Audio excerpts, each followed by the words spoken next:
রাসূলুল্লাহ সাল্লাল্লাহু আলাইহি ওয়াসাল্লাম ইরশাদ করেন, দুনিয়ার মধ্যে সবচাইতে বড় কবিরা গুনাহ, সবচাইতে বড় অন্যায়ের নাম হচ্ছে আল ইশরাকু বিল্লাহ। দুনিয়ার মধ্যে সবচাইতে বড় অপরাধের নাম হচ্ছে আল্লাহ তাআলার সাথে শিরিক করা। নাম্বার 2, দুনিয়ার মধ্যে সবচাইতে বড় অপরাধ হচ্ছে উকুকুল ওয়ালিদাইন, পিতামাতার নাফরমানি করা, পিতামাতার সাথে বেয়াদবি করা, পিতামাতার মনে কষ্ট দেওয়া, পিতামাতার থেকে বদদুয়া নেওয়া, এটা হচ্ছে অন্যতম সবচাইতে বড় কবিরা গুনাহ। হাদিসের মধ্যে এসেছে ওয়াকানা মুত্তাকিআন ফাজালাসা, এই দুটি কবিরা গুনাহ বলার পর আল্লাহ রাসূল হেলান দেওয়া ছিলেন, সোজা হয়ে বসলেন। তারপর আবার রাসূলুল্লাহ বলেন, আলা, শুনে রাখো, শুনে রাখো, আরো অন্যতম বড় কবিরা গুনাহের নাম হচ্ছে ওয়া কাউলুজ জুর, অন্যতম বড় কবিরা গুনাহের নাম হচ্ছে মিথ্যা কথা বলা। ওয়া শাহাদাতুজ জুর, অন্যতম বড় কবিরা গুনাহের নাম হচ্ছে মিথ্যা সাক্ষ্য দেওয়া। এই কথাটি আল্লাহ রাসূল 2 বার বলেছেন, আলা ওয়া কাউলুজ জুর ওয়া শাহাদাতুজ জুর, অন্যতম বড় কবিরা গুনাহের নাম হচ্ছে মিথ্যা বলা এবং মিথ্যা সাক্ষ্য দেওয়া। অন্য হাদিসের মধ্যে রাসূলুল্লাহ সাল্লাল্লাহু আলাইহি ওয়াসাল্লাম ইরশাদ করেন, ইয়া আইয়ুহান নাস আদালতু শাহাদাতাজ জুর ইশরাকান বিল্লাহ, ও দুনিয়ার মানুষ, আমি মিথ্যা সাক্ষ্য দেওয়াকে এত বড় কবিরা গুনাহ মনে করি যে সবচাইতে বড় কবিরা গুনাহ হচ্ছে আল্লাহ তাআলার সাথে শিরিক করা। যারা মিথ্যা সাক্ষ্য দেয় তারা বড় কবিরা গুনাহ, শিরিকের মতো অপরাধ করে। তাহলে মিথ্যা সাক্ষ্য দেওয়া এটা হচ্ছে সবচাইতে অন্যতম বড় কবিরা গুনাহ।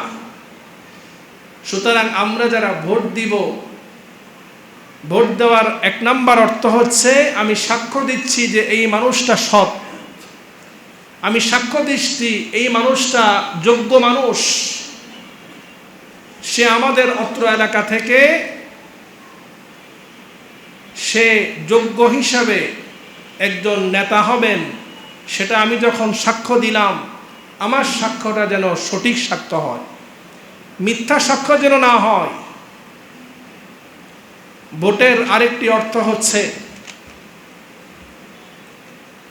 আমি প্রতিনিধি নিয়োগ করলাম, অত্র সংসদীয় এলাকা থেকে যিনি সকলের পক্ষ থেকে একজন প্রতিনিধি হিসাবে সংসদে তিনি আমাদের পক্ষে কথা বলবেন।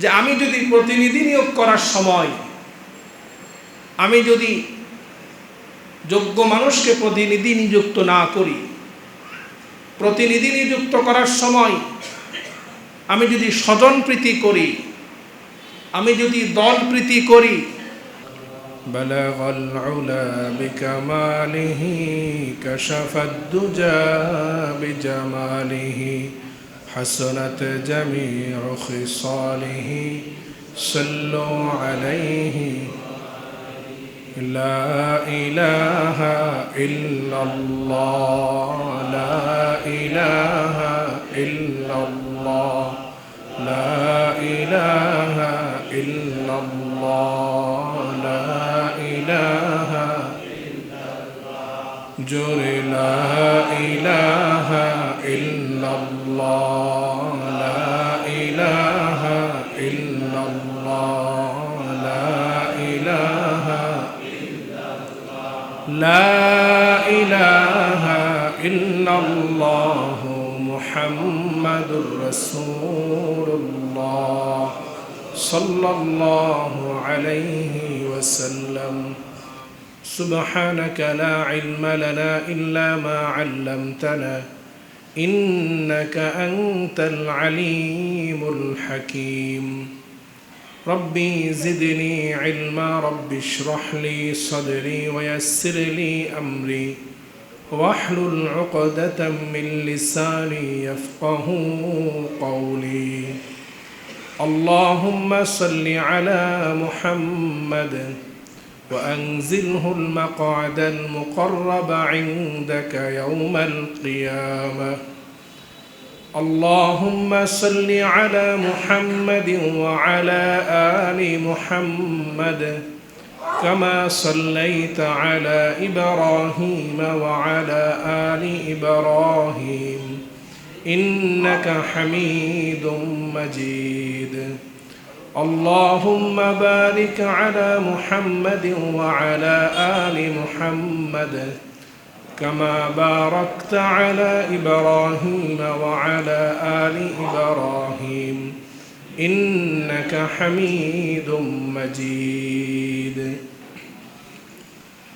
الحمد لله ثم الحمد لله উপস্থিত মুআজ্জাজ মুকাররম ওয়াজিবুল ইহতিরাম সম্মানিত উলামায়ে কিরাম আমার পরম শ্রদ্ধাভাজন পিতৃতুল্য সম্মানিত মুরব্বিয়ান আইজম সমবয়সী দিন প্রিয় ইসলাম প্রিয় যুবক তরুণ ভাইয়েরা স্নেহের মাসুম বাচ্চারা পর্দার আড়াল থেকে শ্রবণরতা দিনদার পর্দানিশীন সম্মানিত আমার মা ও বোনেরা দূর দূরান্ত থেকে আগত মুহিব্বিন মুতাআল্লিকিন মুসল্লিন কিরাম আমরা আল্লাহ তাআলার দরবারে সর্বপ্রথম শুকরিয়া আদায় করছি যে আল্লাহ সুবহানাহু ওয়া তাআলা আজকের এই পবিত্র জুমাবার পবিত্র শাবান মাসে দুনিয়াবী সকল কাজকর্ম থেকে ফারেক করে আল্লাহ তাআলার ঘর মসজিদের সকলের আগে আসার এই দিনই মজলিসে বসার তৌফিক এনায়েত করেছেন।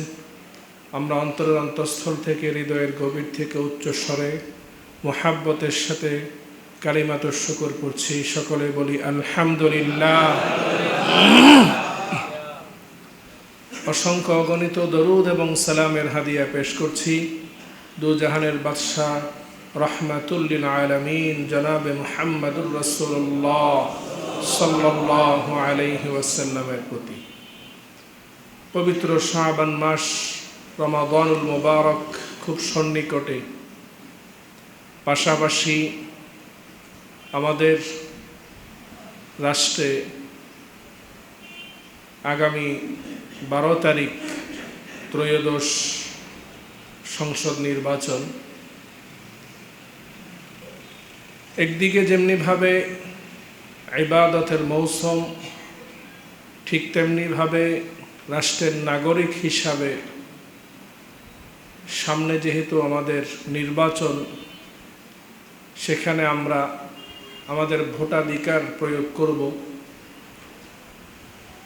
ভোটাধিকার প্রয়োগ আমরা কিভাবে করব? শরঈ কোরআন সুন্নাহর আলোকে আমাদের কি দায়িত্ব, এই বিষয়ে সংক্ষিপ্ত কিছু আলোচনা করার ইচ্ছা পোষণ করেছি, যদি আল্লাহ সুবহানাহু ওয়া তাআলা তৌফিক দান করেন। মুহতারাম হাজরিন, ইসলাম এমন একটি ধর্ম, যেই ধর্মকে আল্লাহ সুবহানাহু ওয়া তাআলা স্বয়ং সম্পূর্ণ করে দিয়েছেন, পরিপূর্ণ করে দিয়েছেন। ইসলামের মধ্যে অসম্পূর্ণতা, কোনো প্রকারের ঘাটতি ইসলামের কোনো জায়গায় আল্লাহ তাআলা রাখেননি। স্বয়ং আল্লাহ তাআলা নিজেই পবিত্র কোরআনুল কারীমে সূরাতুল মাইদায় নিজেই ঘোষণা দিয়েছেন, আল-ইয়াওমা আকমালতু লাকুম দীনাকুম ওয়া আতমামতু আলাইকুম নি'মাতি ওয়া রাদাইতু লাকুমুল ইসলামা দীনা। বিদায় হজের ভাষণের সময় আল্লাহ তাআলা এই কোরআনুল কারীমের আয়াত নাযিল করেন। আল্লাহ তাআলা বলছেন, আজকের এই দিনে আকমালতু লাকুম দীনাকুম, তোমাদের জন্য আমি তোমাদের ধর্ম ইসলামকে আমি পরিপূর্ণ স্বয়ং সম্পূর্ণ করে দিয়েছি। ওয়া আতমামতু আলাইকুম নি'মাতি, এবং তোমাদের জন্য আমার নিয়ামতকে আমি পূর্ণতা দান করেছি। ওয়া রাদিতু লাকুমুল ইসলামা দীনা, এবং ধর্ম হিসাবে একমাত্র ইসলামের উপরেই আমি পরিপূর্ণভাবে সন্তুষ্ট হয়েছি। আল্লাহ তাআলার কাছে একমাত্র মনোনীত ধর্মের নাম হচ্ছে ইসলাম। আল্লাহ তাআলা পবিত্র কোরআনুল কারীমে ইরশাদ করছেন, ইন্নাদ-দীনা ইনদাল্লাহিল ইসলাম। আল্লাহ তাআলার কাছে একমাত্র মনোনীত ধর্ম, গ্রহণযোগ্য ধর্ম, সেটা হচ্ছে ইসলাম। ইসলাম ছাড়া কোনো ধর্ম আল্লাহ তাআলার কাছে গ্রহণযোগ্য নয়। ইসলামের মাধ্যমে আল্লাহ তাআলা আমাদেরকে সম্মানিত করেছেন, দুনিয়াতেও করেছেন, আখিরাতেও করবেন ইনশাআল্লাহ। হযরত ওমর ফারুক রাদিয়াল্লাহু আনহু, ইসলামের দ্বিতীয় খলিফা, তিনি বলেন, নাহনু কওমুন আ'আজ্জানাল্লাহু বিল ইসলাম। আমরা এমন একটি কওম, এমন একটি জাতি, যেই কওমকে, যেই জাতিকে আল্লাহ তাআলা ইসলামের কারণেই আল্লাহ তাআলা সর্বোচ্চ সম্মান দান করেছেন। সুবহানাল্লাহ। আমরা যদি ইসলাম ছাড়া অন্য কোনো ধর্ম, অন্য কোনো বর্ণের অনুসারী হতাম, তাহলে আজকে আমরা এতটুকু সম্মানিত হতাম না, আমরা অপদস্থ হতাম, লাঞ্ছিত হতাম। আল্লাহ সুবহানাহু ওয়া তাআলা আমাদেরকে সেই সম্মানিত দলের অন্তর্ভুক্ত আল্লাহ তাআলা করেছেন। এই জন্য আমরা আল্লাহর শুকরিয়া আদায় করছি আবারও, আলহামদুলিল্লাহ। আমরা যারা ইসলাম ধর্মের অনুসারী, যারা ইসলাম ধর্ম গ্রহণ করেছি, মেনে নিয়েছি, তাদের এই বিশ্বাস থাকতে হবে যে আল্লাহ সুবহানাহু ওয়া তাআলা পবিত্র কালামুল্লাহ শরীফে যে ঘোষণা দিয়েছেন যে ইসলাম একটি পূর্ণাঙ্গ জীবন ব্যবস্থা, ইসলামকে আল্লাহ তাআলা পূর্ণতা দান করেছেন, পরিপূর্ণতা দান করেছেন, এই বিশ্বাস আমাদেরকে লালন করতে হবে। একজন মানুষ তার ব্যক্তি জীবন থেকে শুরু করে তার পারিবারিক জীবন, তার সামাজিক জীবন, তার রাষ্ট্রীয় জীবন, এমনকি আন্তর্জাতিক জীবন পর্যন্ত, তার প্রত্যেকটা সেক্টরে, প্রত্যেকটা ক্ষেত্রে ইসলাম তাকে দিক নির্দেশনা দিয়েছে। ইসলাম যেমনিভাবে একজন ব্যক্তিকে ইবাদতের ক্ষেত্রে নামাজ, রোজা, হজ, যাকাত সেটার দিক নির্দেশনা দিয়েছে, যেটাকে আমরা ইবাদত মনে করি, ঠিক তেমনিভাবে ইসলাম এটাকেও ইবাদত করেছে যে রাষ্ট্র কিভাবে পরিচালনা করতে হবে। ইসলাম আমাদেরকে রাষ্ট্র পরিচালনার যে নীতি দিয়েছে, সেই নীতি অনুযায়ী, বিধান অনুযায়ী রাষ্ট্র পরিচালনা করা। নামাজ যেমনিভাবে ইবাদত, রোজা যেমনিভাবে ইবাদত, সেটাও তেমন ইবাদত। সুবহানাল্লাহ। সুতরাং ইসলাম আমাদেরকে প্রত্যেকটা সেক্টরেই আমাদেরকে দিক নির্দেশনা দিয়েছে। ইসলামের বিধান শুধুমাত্র আমি ব্যক্তি জীবনে, শুধু নামাজ, রোজা, হজ, যাকাতের ক্ষেত্রে যদি সীমাবদ্ধ রাখি, বাকি আমার চাকরি জীবন, ব্যবসায়িক জীবন, রাজনৈতিক জীবন, লেনদেন, মুআমালাত, মুআশারাত, সামাজিক, আন্তর্জাতিক, এই সকল ক্ষেত্রে যদি আমি ইসলামকে অস্বীকার করি, আমি যদি এই চিন্তা করি, এই বিশ্বাস করি যে ইসলাম শুধুমাত্র এসেছে মসজিদে নামাজ কিভাবে পড়বো এই শিক্ষা দেওয়ার জন্যে, ইসলাম শুধুমাত্র এসেছে রমজানের রোজা কিভাবে রাখবো এই শিক্ষা দেওয়ার জন্যে, ইসলাম শুধুমাত্র এসেছে হজে গেলে হজ কিভাবে করব এই দিক নির্দেশনা দেওয়ার জন্যে, আমার ব্যবসা কিভাবে করব, আমার চাকরি আমি কিভাবে করব, আমার রাজনীতি আমি কিভাবে করব, আমি আমার রাষ্ট্র কিভাবে পরিচালনা করব, পররাষ্ট্রনীতি কিভাবে পরিচালনা করব, আমার বাণিজ্য কিভাবে পরিচালনা করব, এই বিষয়ে ইসলাম আমাকে কোনো দিক নির্দেশনা দেয়নি, বা দিক নির্দেশনা দিলেও সেটা আমি অস্বীকার করি, তাহলে কোরআনুল কারীম আমাদেরকে ১৫০০ বৎসর আগেই আমাদেরকে ঘোষণা দিয়েছেন, আফাতুমিনুনা বিবাদিল কিতাব ওয়া তাকফুরুনা বিবাদ। তুমি কিতাবের পবিত্র কোরআনের কিছু অংশ তুমি বিশ্বাস করলে আর কিছু অংশ তুমি অবিশ্বাস করলে, ছেড়ে দিলে, তাহলে তুমি পরিপূর্ণ ঈমানদার নয়। পবিত্র কোরআনের কিছু অংশ বিশ্বাস করলাম আর কিছু অংশকে অবিশ্বাস করলাম, তাহলে আমি বেঈমানদের অন্তর্ভুক্ত হয়ে গেলাম। একটা হচ্ছে অস্বীকার করা, আরেকটা হচ্ছে বিশ্বাস আছে যে ইসলাম পূর্ণাঙ্গ জীবন ব্যবস্থা। আমার ব্যক্তি জীবনে যেমনিভাবে ইসলাম আমাকে দিক নির্দেশনা দিয়েছে, বিধান দিয়েছে, ঠিক তেমনিভাবে সামাজিক জীবনে, রাষ্ট্রীয় জীবনে আমাকে ইসলাম বিধান দিয়েছে, আমাকে ইসলাম দিক নির্দেশনা দিয়েছে।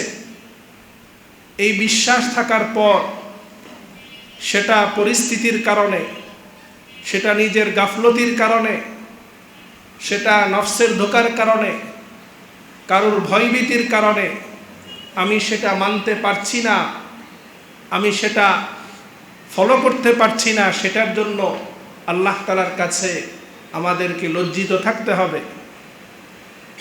কিন্তু কেউ যদি সরাসরি অস্বীকার করে ফেলে, তাহলে সে ঈমান হারা হয়ে যাবে। মুহতারাম হাজরিন, ইসলাম যেমনিভাবে আমাদেরকে সকালবেলা ঘুম থেকে ওঠা থেকে নিয়ে ঘুম যাওয়া পর্যন্ত আমার ব্যক্তি জীবন আমি কিভাবে পরিচালনা করব, ইসলাম যেমনিভাবে আমাকে শিখিয়েছে, ঠিক তেমনিভাবে একটা রাষ্ট্র কিভাবে পরিচালিত হবে, রাষ্ট্রের নেতা কিভাবে নির্বাচন করব, সেটাও আমাকে ইসলাম শিক্ষা দিয়েছে।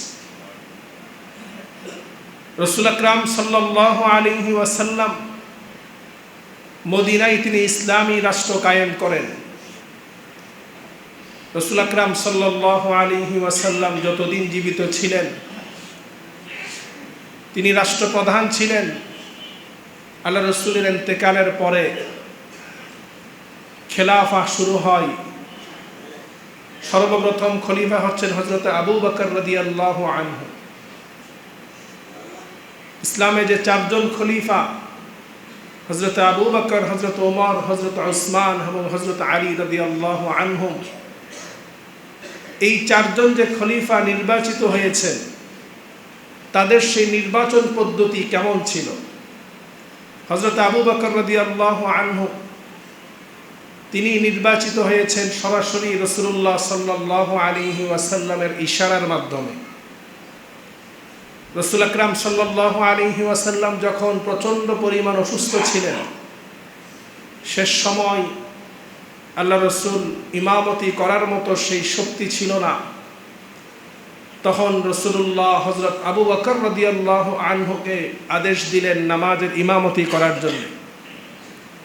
হযরত আয়েশা রাদিয়াল্লাহু আনহা তিনি একটু নিষেধ করেছিলেন যে, ইয়া রাসূলুল্লাহ, আবু বকর রাদিয়াল্লাহু আনহু ইমামতির স্থানে দাঁড়ালে আপনার অসুস্থতার কথা তার স্মরণে থাকায় তিনি কান্না করতে করতে হয়তোবা নামাজ ঠিকমতো পড়াতে পারবেন না, তিনার মন একটু বেশি দয়ালু, আপনি আবু বকর রাদিয়াল্লাহু আনহুকে না দিয়ে ওমর রাদিয়াল্লাহু আনহুকে দেন। কিন্তু রাসূলুল্লাহ সাল্লাল্লাহু আলাইহি ওয়াসাল্লাম তার ইমামতির অনুপস্থিতিতে হযরত আবু বকর রাদিয়াল্লাহু আনহুকে ইমামতের আদেশ দিয়েছিলেন। এটা ছিল রাসূলুল্লাহ সাল্লাল্লাহু আলাইহি ওয়াসাল্লামের পক্ষ থেকে ইশারা যে আমি যখন দুনিয়াতে থাকব না, আমার পরে খলিফা নির্বাচিত হবে হযরত আবু বকর রাদিয়াল্লাহু আনহু। হযরত আবু বকর রাদিয়াল্লাহু আনহুর ইন্তেকালের পরে দ্বিতীয় খলিফা নির্বাচিত হন হযরত ওমর ফারুক রাদিয়াল্লাহু আনহু। ওমর ফারুক রাদিয়াল্লাহু আনহু তিনাকে হযরত আবু বকর রাদিয়াল্লাহু আনহু ইন্তেকালের পূর্বে খলিফা হিসেবে ঘোষণা দিয়েছেন। তিনি বড় বড় সাহাবাই কেরাম যারা ইলমে জ্ঞানে, পরহেজগারিতায়, তাকওয়ায়, ঈমানে সবচাইতে বেশি ছিল এমন বড় বড় কয়েকজন সাহাবীদের সাথে পরামর্শ করে আবু বকর রাদিয়াল্লাহু আনহু ওমর ফারুক রাদিয়াল্লাহু আনহুকে খলিফা হিসাবে ঘোষণা দিয়ে যান। আমাদের বর্তমান যেই গণতান্ত্রিক শাসন ব্যবস্থা, গণতান্ত্রিক নির্বাচন পদ্ধতি, গণতান্ত্রিক নির্বাচন পদ্ধতিতে নেতা নির্বাচন করা হয় জনগণের মতামতের মাধ্যমে। আব্রাহাম লিঙ্কনের গণতন্ত্রের যে সংজ্ঞা, for the people, by the people, of the people,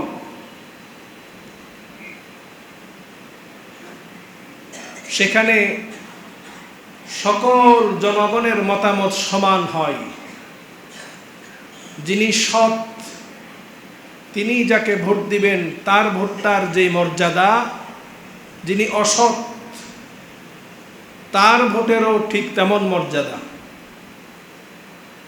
একজন জ্ঞানী, গুণী, অভিজ্ঞ মানুষ তার রায়ের যে মতামত, তার মতামতের যে মর্যাদা, ঠিক তেমনিভাবে একজন মূর্খ, জাহেল তার ভোটেরও সমান মর্যাদা। ঠিক কিনা? ভোট কেন্দ্রে একজন অভিজ্ঞ, জ্ঞানী, সৎ মানুষ সে যে ভোটটা দিয়েছে তার ভোটটা গণনা করার সময় যেভাবে গণনা করবে, ঠিক তেমনিভাবে আরেকজন অসৎ মানুষ, খারাপ মানুষ, জাহেল মানুষ সে যে ভোটটা দিয়েছে তার ভোটটাও ঠিক তেমনভাবে গণনা করবে। কিন্তু ইসলাম আমাদেরকে শিক্ষা দিয়েছে যে নেতা নির্বাচনের সময় আহলুল হাক্কি ওয়াল আকদ, উম্মতের মধ্যে যারা শ্রেষ্ঠ, জ্ঞানের বিবেচনায়, ইখলাসের বিবেচনায়, পরহেজগারিতার বিবেচনায় তাদের রায়কে সবচাইতে বেশি প্রাধান্য দেওয়া, সেই রায়ের উপর ভিত্তি করে হযরত ওমর ফারুক রাদিয়াল্লাহু আনহুকে খলিফা ঘোষণা দিয়ে গিয়েছিলেন হযরত আবু বকর রাদিয়াল্লাহু আনহু। ঠিক তেমনিভাবে হযরত ওমর ফারুক রাদিয়াল্লাহু আনহু যখন ইন্তেকালের সময় হয়েছে, ওনাকে যখন ছুরিয়াঘাত করা হয়েছে নামাজরত অবস্থায়, তখন 6 জন বিশিষ্ট বড় বড় সাহাবী তাদেরকে দায়িত্ব দিয়েছেন, আপনারা পরামর্শ করে খলিফা নির্বাচন করবেন। তাদের পরামর্শের মাধ্যমে ইসলামের তৃতীয় খলিফা হযরত উসমান রাদিয়াল্লাহু আনহু তিনি খলিফা নির্বাচিত হন। পরবর্তীতে উসমান রাদিয়াল্লাহু আনহুর ইন্তেকালের পরে তখন যারা বড় বড় সাহাবী ছিলেন তাদের পরামর্শক্রমে হযরত আলী রাদিয়াল্লাহু আনহু অনিচ্ছা সত্ত্বেও তিনি খলিফা নির্বাচিত হন। তো ইসলামে যে খলিফা নির্বাচনের সিস্টেম, সেটার সাথে গণতান্ত্রিক পদ্ধতিতে নেতা নির্বাচনের যে সিস্টেম, সেটার মধ্যে অনেক তফাৎ রয়েছে, পার্থক্য রয়েছে। একজন জ্ঞানী মানুষ, একজন তাকওয়াবান, পরহেজগার মানুষ, একজন ভালো মানুষ, তার মতামত, তার রায়, তার কথা, এটাকে ইসলাম সবচাইতে বেশি মূল্যায়ন করেছে। কারণ মানুষের ইলমের, মানুষের জ্ঞানের, অভিজ্ঞতার একটি মূল্য রয়েছে। কিন্তু গণতান্ত্রিক পদ্ধতিতে এখানে সবার রায় সমান। এই জন্য এই দিক থেকে খেলাফা গণতন্ত্রের চাইতে হাজার হাজার গুণ শ্রেষ্ঠ। একজন মুমিন হিসাবে এটা আমাদেরকে বিশ্বাস রাখতে হবে যে আল্লাহর দেওয়া আইন, আল্লাহর রচিত বিধান, এই শরঈ বিধান, এই খেলাফা, মানব রচিত আইন, এই গণতন্ত্র, সমাজতন্ত্র, এগুলোর চাইতে হাজার গুণ শ্রেষ্ঠ। আল্লাহর দেওয়া আইন, আল্লাহর দেওয়া খেলাফা এই গণতন্ত্রের চাইতে অনেক বেশি উত্তম, সেই বিশ্বাস আমাদেরকে রাখতে হবে। মুহতারাম হাজরিন, বর্তমান সময়ে যেহেতু আমাদের রাষ্ট্রের মধ্যে মানব রচিত এই গণতন্ত্র যেহেতু এখন কায়েম রয়েছে, হুট করে চাইলেই আমরা খিলাফা বা শরঈ আইন আমরা বাস্তবায়ন করতে পারবো না। এটাকে আমাদের সুকৌশলে আমাদেরকে সেটা চেঞ্জ করতে হবে এবং সেটা তামান্না রাখতে হবে, আল্লাহ তাআলার কাছে দোয়া করতে হবে আল্লাহ তাআলা যেন এই জমিনে খেলাফা প্রতিষ্ঠা করে দেন। সকলে বলি আমিন। বর্তমান যেই পদ্ধতিতে নির্বাচন হচ্ছে, সেই নির্বাচনের মধ্যে আমরা যারা ভোট প্রদান করব, এই ভোট প্রদান করা এটা আমাদের জন্য আমানত। মুফতি শফি রহিমাহুল্লাহ, পাকিস্তানের সবচাইতে বড় আলেম, শুধু পাকিস্তান নয় সারা বিশ্বের মধ্যে সবচাইতে বড় একজন আলেম ছিলেন মুফতি শফি রহিমাহুল্লাহ। তাফসিরে মারিফুল কোরআনের লেখক মুফতি তকি উসমানী দামাত বারাকাতুহুর পিতা মুফতি শফি রহিমাহুল্লাহ তিনি বলেন যে মানুষ যে বর্তমানে ভোট প্রদান করে, এই ভোট প্রদান তিনটি বিষয়ের সমষ্টি। এই ভোট প্রদান দ্বারা এক নাম্বার, সে সাক্ষ্য প্রদান করছে। ভোট প্রদানের মাধ্যমে সে সুপারিশ করছে। ভোট প্রদানের মাধ্যমে সে প্রতিনিধিত্বের ক্ষমতা প্রদান করছে। এক নাম্বার হচ্ছে ভোট প্রদান করা মানে হচ্ছে সাক্ষ্য দেওয়া। আমি আপনি যাকে ভোট দেব, তাকে ভোট দেওয়ার অর্থ হচ্ছে সে একজন যোগ্য মানুষ, ভালো মানুষ, ন্যায়পরায়ণ মানুষ, এই কথার সাক্ষ্য দেওয়া। এখন এই সাক্ষ্যটা আপনি কি সত্য দিচ্ছেন না মিথ্যা দিচ্ছেন? আপনি যদি সত্য দিয়ে থাকেন তাহলে তো আপনার সাক্ষ্যটা সঠিক হয়েছে। আর আপনি যদি মিথ্যা সাক্ষ্য দিয়ে থাকেন,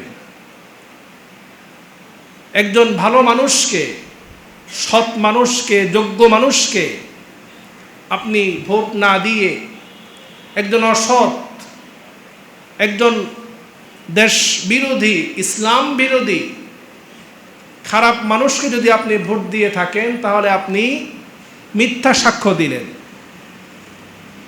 আর মিথ্যা সাক্ষ্য দেওয়া কেমন গুনাহ? রাসূল আকরাম সাল্লাল্লাহু আলাইহি ওয়াসাল্লাম ইরশাদ করেন, হযরত আবু বকর রাদিয়াল্লাহু আনহু থেকে বর্ণিত যে রাসূলুল্লাহ সাল্লাল্লাহু আলাইহি ওয়াসাল্লাম একদা তিনি হেলান দিয়ে বসেছিলেন। বুখারীর বর্ণনায় এসেছে রাসূলুল্লাহ সাল্লাল্লাহু আলাইহি ওয়াসাল্লাম সাহাবায়ে কেরামকে উদ্দেশ্য করে বলেন, আলা উনাব্বিউকুম বিআকবারিল কাবাইর, ও আমার সাহাবীরা, তোমাদেরকে কি আমি সবচাইতে বড় কবিরা গুনাহ কোনগুলো সেই বিষয়ে তোমাদেরকে কি আমি জানিয়ে দিব না, তোমাদেরকে সতর্ক করব না? এভাবে আল্লাহ রাসূল 3 বার এই কথা বলেন। সাহাবায়ে কেরাম রিদওয়ানুল্লাহি আলাইহিম আজমাইন বলেন, কুলনা বালা ইয়া রাসূলুল্লাহ, হ্যাঁ অবশ্যই ইয়া রাসূলুল্লাহ, দুনিয়ার মধ্যে সবচাইতে বড় অপরাধ, সবচাইতে বড় কবিরা গুনাহ কোনগুলো সেই বিষয়ে আমাদেরকে জানিয়ে দেন। রাসূলুল্লাহ সাল্লাল্লাহু আলাইহি ওয়াসাল্লাম ইরশাদ করেন, দুনিয়ার মধ্যে সবচাইতে বড় কবিরা গুনাহ, সবচাইতে বড় অন্যায়ের নাম হচ্ছে আল ইশরাকু বিল্লাহ। দুনিয়ার মধ্যে সবচাইতে বড় অপরাধের নাম হচ্ছে আল্লাহ তাআলার সাথে শিরিক করা। নাম্বার 2, দুনিয়ার মধ্যে সবচাইতে বড় অপরাধ হচ্ছে ওয়া উকুকুল ওয়ালিদাইন, পিতামাতার নাফরমানি করা, পিতামাতার সাথে বেয়াদবি করা, পিতামাতার মনে কষ্ট দেওয়া, পিতামাতার থেকে বদদুয়া নেওয়া, এটা হচ্ছে অন্যতম সবচাইতে বড় কবিরা গুনাহ। হাদিসের মধ্যে এসেছে ওয়াকানা মুত্তাকিআন ফাজালাসা, এই দুটি কবিরা গুনাহ বলার পর আল্লাহ রাসূল হেলান দেওয়া ছিলেন, সোজা হয়ে বসলেন। তারপর আবার রাসূলুল্লাহ বলেন, আলা, শুনে রাখো, শুনে রাখো, আরো অন্যতম বড় কবিরা গুনাহের নাম হচ্ছে ওয়াকাউলুজ জুর।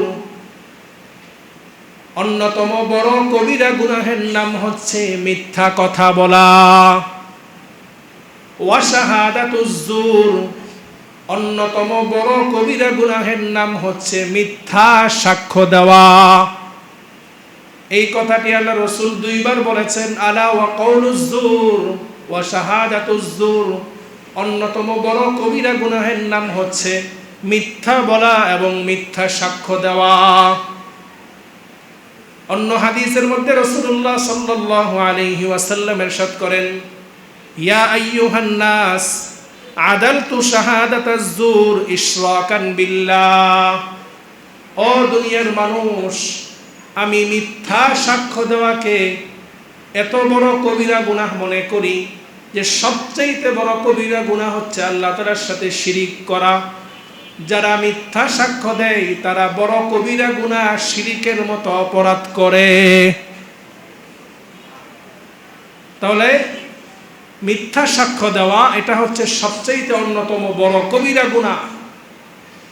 সুতরাং আমরা যারা ভোট দিব, ভোট দেওয়ার এক নাম্বার অর্থ হচ্ছে আমি সাক্ষ্য দিচ্ছি যে এই মানুষটা সৎ, আমি সাক্ষ্য দিচ্ছি এই মানুষটা যোগ্য মানুষ, সে আমাদের অত্র এলাকা থেকে সে যোগ্য হিসাবে একজন নেতা হবেন।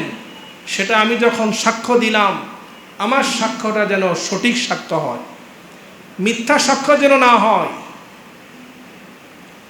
ভোটের আরেকটি অর্থ হচ্ছে আমি প্রতিনিধি নিয়োগ করলাম, অত্র সংসদীয় এলাকা থেকে যিনি সকলের পক্ষ থেকে একজন প্রতিনিধি হিসাবে সংসদে তিনি আমাদের পক্ষে কথা বলবেন। যে আমি যদি প্রতিনিধি নিয়োগ করার সময় আমি যদি যোগ্য মানুষকে প্রতিনিধি নিযুক্ত না করি, প্রতিনিধি নিযুক্ত করার সময় আমি যদি স্বজনপ্রীতি করি, আমি যদি দলপ্রীতি করি, সে আমার দলের না,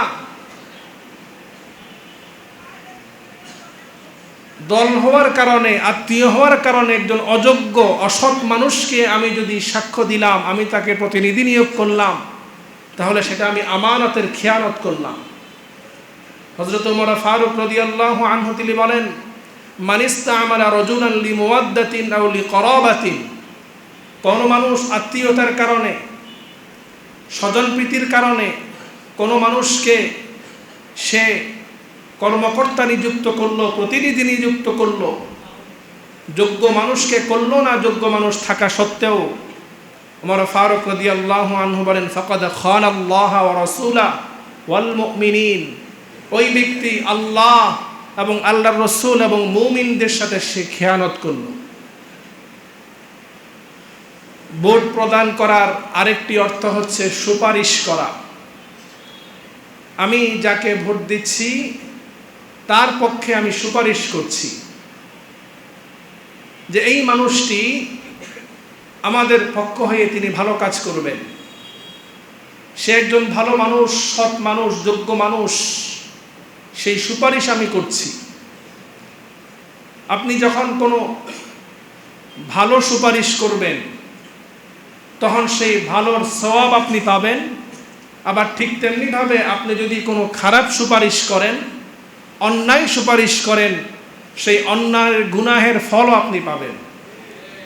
আল্লাহ তাআলা পবিত্র কোরআনুল কারীমে ইরশাদ করছেন, মান ইয়াশফা' শাফাআতান হাসানাতান ইয়াকুল লাহু নাসীবুম মিনহা ওয়া মান ইয়াশফা' শাফাআতান সাইয়্যাতান ইয়াকুল লাহু কিফলুম মিনহা। আল্লাহ তাআলা বলছেন, মান ইয়াশফা' শাফাআতান হাসানাতান ইয়াকুল লাহু নাসীবুম মিনহা। কোন ব্যক্তি একটি ভালো কাজের সুপারিশ করলো, সেই ভালো কাজ করার পরে সেখানের একটি সওয়াবের অংশ সে সুপারিশ কারণে সেও সওয়াবের ভাগীদার হবে। আর আরেকজন ব্যক্তি কোনো খারাপ কাজের সুপারিশ করলো, ওই খারাপ কাজ করার পরে যে গুনাহ হবে সেই গুনার ভাগীদার যে সুপারিশ করেছে সেও হবে। এই জন্য সুতরাং মুহতারাম হাজরিন, আমরা ভোট দেওয়ার সময় আমাদেরকে চিন্তা করতে হবে, আমি তার পক্ষে সাক্ষ্য প্রদান করছি, আমি তার পক্ষে সুপারিশ করছি, তাকে আমি আমার প্রতিনিধি নিযুক্ত করছি। সুতরাং সে আমার দলের নাও হতে পারে, আমার বংশের নাও হতে পারে, আমার আত্মীয়র নাও হতে পারে। সে যদি সৎ হয়, সে যদি যোগ্য হয়, তাকে আমি প্রতিনিধি নির্বাচন করব। তাহলে এটা আমানতের খেয়ানত হবে না। আল্লাহ তাআলা পবিত্র কোরআনুল কারীমে ইরশাদ করছেন, ইন্নাল্লাহা ইয়া'মুরুকুম আন তু'আদ্দুল আমানাতি ইলা আহলিহা। নিশ্চয় আল্লাহ তাআলা আদেশ করেছেন আমানতের যিনি হকদার তার কাছে আমানত পৌঁছে দেওয়া। সুতরাং যার মাধ্যমে এলাকার কল্যাণ হবে, দেশের কল্যাণ হবে, ইসলামের কল্যাণ হবে, মুসলমানের কল্যাণ হবে, তাকে আমরা নেতা হিসাবে নির্বাচন করব। তবে বর্তমান সময়ে ভোটকে কেন্দ্র করে বিভিন্ন গুনাহের সাথে আমরা জড়িত হয়ে যাচ্ছি। তার মধ্যে একটা গুনাহ হচ্ছে আমরা টাকা দিয়ে ভোট কেনা বেচা করি। টাকা দিয়ে ভোট কেনা বেচা করা এটা সম্পূর্ণ হারাম। টাকা দেওয়া ভোট যারা কেনা বেচা করে তারা ঘুষের লেনদেন করে। রাসূলুল্লাহ সাল্লাল্লাহু আলাইহি ওয়াসাল্লাম লানত করেছেন, আল্লাহ তাআলা লানত করেছেন যে ঘুষ দেয় এবং যে ঘুষ নেয়। এই জন্য আমাদেরকে চিন্তা করতে হবে আমরা যেন আল্লাহ এবং আল্লাহর রাসূলের অভিশাপের মধ্যে না পড়ি, এই ঘুষের আদান প্রদানের মধ্যে না পড়ি। আরেকটা অপরাধ আমাদের সমাজের মধ্যে, ভোটকে কেন্দ্র করে আমরা বিভিন্ন সংঘর্ষের মধ্যে জড়িয়ে যাই। ভোটকে কেন্দ্র করে দেখা যায় আমরা মানুষ হত্যা পর্যন্ত করে ফেলি। এই প্রতিহিংসার রাজনীতি থেকে আমাদেরকে বের হয়ে আসতে হবে। আজকে যেই দলের সাপোর্ট করতে গিয়ে আমি একজন মানুষকে অন্যায়ভাবে হত্যা করছি, আমি মারা যাওয়ার পর এই দল আমার পাশে দাঁড়াবে না, দুনিয়াতে থাকা অবস্থায় আমার পাশে দাঁড়াবে না। আপনি যখন আপনার নেতাকে সাপোর্ট করে আপনার বিপক্ষ দলের মানুষকে আপনি যখন অন্যায়ভাবে হত্যা করবেন, তখন সাথে সাথে ঘোষণা আসবে সে আমার দলের কেউ না, তাকে আমি চিনি না।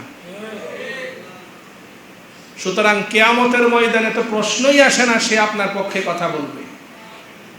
ওয়া মান ইয়াকতুল মুমিনা মুতাআম্মিদান ফাজাযাহু জাহান্নামু খালিদান ফিহা। কোন মুমিনকে কেউ যদি হত্যা করে অন্যায়ভাবে, তার স্থান হবে চিরস্থায়ী জাহান্নাম। তার উপর আল্লাহ তাআলার লানত, তার জন্য আল্লাহ তাআলা কঠিন শাস্তি লিখে রেখেছেন। সুতরাং ভোটকে কেন্দ্র করে কোনো হানাহানি, মারামারি, প্রতিহিংসার রাজনীতি আমরা ছেড়ে দেব ইনশাআল্লাহ। আরেকটা ভুল হয়ে থাকে, আরেকটা অন্যায় হয়ে থাকে, সেটা হচ্ছে মুনাফিকি।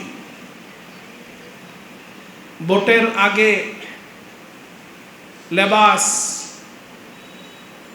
একরকম থাকে, ভোটের আগে কথার ধরন একরকম থাকে, আবার ভোট শেষ হলে লেবাস এবং কথার ধরন ভিন্ন হয়ে যায়। এই মুনাফিকি থেকে, দ্বিচারিতা থেকে বের হয়ে আসতে হবে। মানুষকে মিষ্টি মিষ্টি কথা বলবো, মানুষকে ইসলামের নাম দিয়ে ভোটের আগে আকৃষ্ট করব, কিন্তু ভোটের পরে গিয়ে আপনার মধ্যে ইসলাম পাওয়া যাবে না। এটা সম্পূর্ণ মুনাফিকি। যা ওয়াদা করতে হবে, যা ওয়াদা করবেন এমনভাবে ওয়াদা করবেন, যেটা প্রতিশ্রুতি দিবেন এমনভাবে দিবেন যেটা আপনি পূর্ণ করতে পারেন মতো। যিনি ওয়াদা দিয়ে ওয়াদার খেলাফ করেন, আল্লাহ রসুল বলেন তার কোনো ধর্ম নাই, তার কোনো দিন নাই। ভোটকে কেন্দ্র করে আমাদের সমাজের মধ্যে আরেকটা বিষয় দেখা দিচ্ছে, সেটা হচ্ছে উচ্চ আওয়াজে আমরা মাইকে যে প্রচার করছি, সেখানে দেখা যাচ্ছে গান বাজনাও এখানে মিক্স করা হচ্ছে। ইসলামের মধ্যে গান বাজনা সম্পূর্ণ হারাম। আপনি প্রচার করেন, কিন্তু সেখানে আপনি বাদ্যযন্ত্র কেন ব্যবহার করবেন? রাসূলুল্লাহ সাল্লাল্লাহু আলাইহি ওয়াসাল্লাম ইরশাদ করেছেন, এমন একটা সময় আসবে যখন মানুষ মদকে হালাল মনে করবে, মানুষ বাদ্যযন্ত্রকে হালাল মনে করবে। সেই জামানা এখন চলে এসেছে। এখন দেখা যাচ্ছে সবাই একই রকম বাদ্যযন্ত্র ব্যবহার করছে। এই জন্য মুহতারাম হাজরিন, এই প্রতিহিংসার রাজনীতি থেকে আমাদেরকে বের হয়ে আসতে হবে। হানাহানি মারামারি থেকে আমাদেরকে বের হয়ে আসতে হবে। আমাদের প্রত্যেকের ইজ্জত আবরু, প্রত্যেকের হেফাজত করতে হবে। আমাদের বর্তমান সময়ে দেখা যায় যে আমার দলের নয়, তাকে নিয়ে আমি ফেসবুকে লেখালেখি করতে, মাইক সামনে পেলে তার বিপক্ষে কথা বলতে আমি চিন্তা করি না। সত্য মিথ্যা কোনো বাছ বিচার করি না, যা মনে চাই তার বিরুদ্ধে বলি। মিথ্যা অপবাদ, মিথ্যা তহমত সম্পূর্ণ হারাম। এই জন্য মিথ্যা থেকে আমাদেরকে বের হয়ে আসতে হবে।